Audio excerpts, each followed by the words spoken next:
kan ya? Pura-pura dalam perahu nih. Berarti kepucut ya. Begini, semua partai politik ini kan bermasalah. Ini jadi headline nih, iya. jadi headline. Iya kan Headline semua. ini. Jadi partai Paidam politik nih, gitu. headline Paidam. 2024 ini Iya. semua partai politik pasti berhitung matang, nggak boleh kalah. Kalau kalah masuk penjara. Itu fakta politik Itu apa? fakta politik. Fakta politik. Bukan agenda politik Bukan. projo. Itu fakta politik. Jangan-jangan ini pesan Pak Jokowi untuk orang-orang.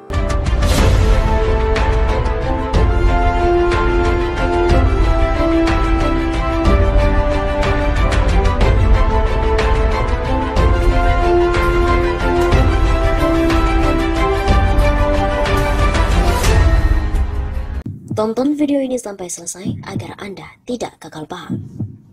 Rosi, kenapa sih kita ini suka buruk sangka gitu?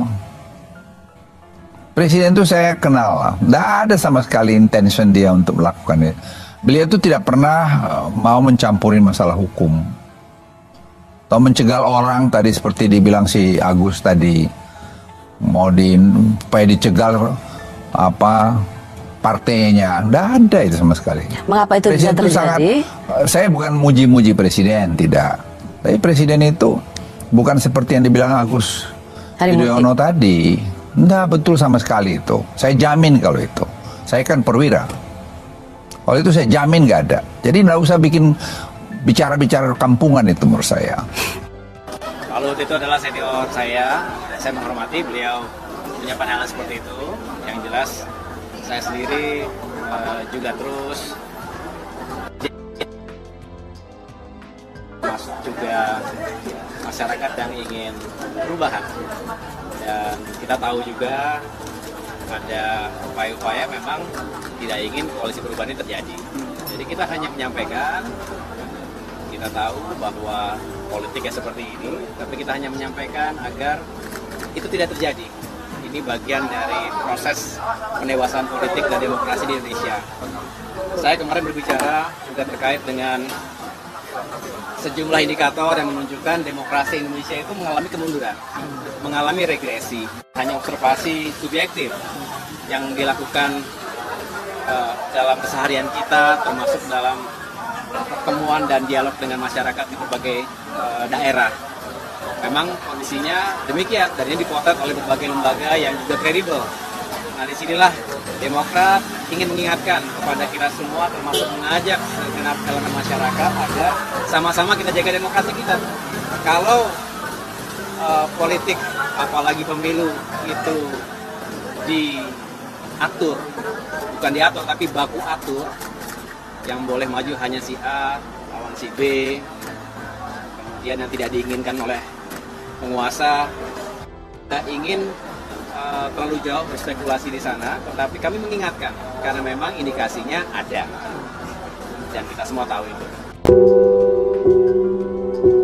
Bukan sekali dua kali Luhut Binsar Panjaitan membuat sentilan bahwa pemerintah sudah berada di jalur yang benar. Karena itu ia meminta semua pihak tak usah lagi bicara tentang perubahan. Sebenarnya tak butuh data untuk membantah Pak Luhut. Seandainya saja ia mau jalan kaki 1 kilometer dari rumahnya ke arah Menteng Puro, di mana dia akan ketemu pangkalan ojol dan karyawan mal. Di situ dia akan ketemu jawaban sederhana, kenapa rakyat butuh perubahan, yaitu betapa telanjangnya kesenjangan. Sebuah riset terbaru CNBC Indonesia Intelligence Unit pimpinan Muhammad Ma'ruf membuka kardus Pandora ketimpangan itu. Setelah kekayaan di negeri ini hanya dikuasai 0,02% populasi, di mana para penikmat tertingginya adalah para cukong tambang yang kekayaannya melonjak tajam 2 tahun terakhir. 0,02% itu diantaranya adalah Anda Pak Luhut, yang punya hektaran batu bara, sawit, minyak, gas, listrik, juga teman-teman Anda di kabinet dan partai politik. Parahnya, sebagian besar cukong itu berkantor di Singapura, di mana 90% dana hasil ekspor tidak pulang ke Indonesia. Sementara itu, APBN tidak mengucur ke bawah, terkonsentrasi membiayai proyek-proyek raksasa. Inilah yang membuat ekonomi kurang darah, likuiditas kering, suku bunga mencekik, rakyat susah dapat kredit. Parahnya lagi, Indonesia mengalami booming komoditas tambang, tapi pendapatan negara dari sektor itu bahkan masih kalah dari pendapatan retribusi administrasi. Saat yang sama, upah tertinggi buruh Indonesia hanyalah setengah dari Thailand dan Malaysia, di mana ada 70% buruh yang penghasilannya hanya 2,4 juta rupiah dalam sebulan. Mau makan apa dengan uang segitu? Wajarlah jika kini hidup kita dibanjiri oleh iklan pinjol yang omsetnya mencapai ratusan triliun rupiah.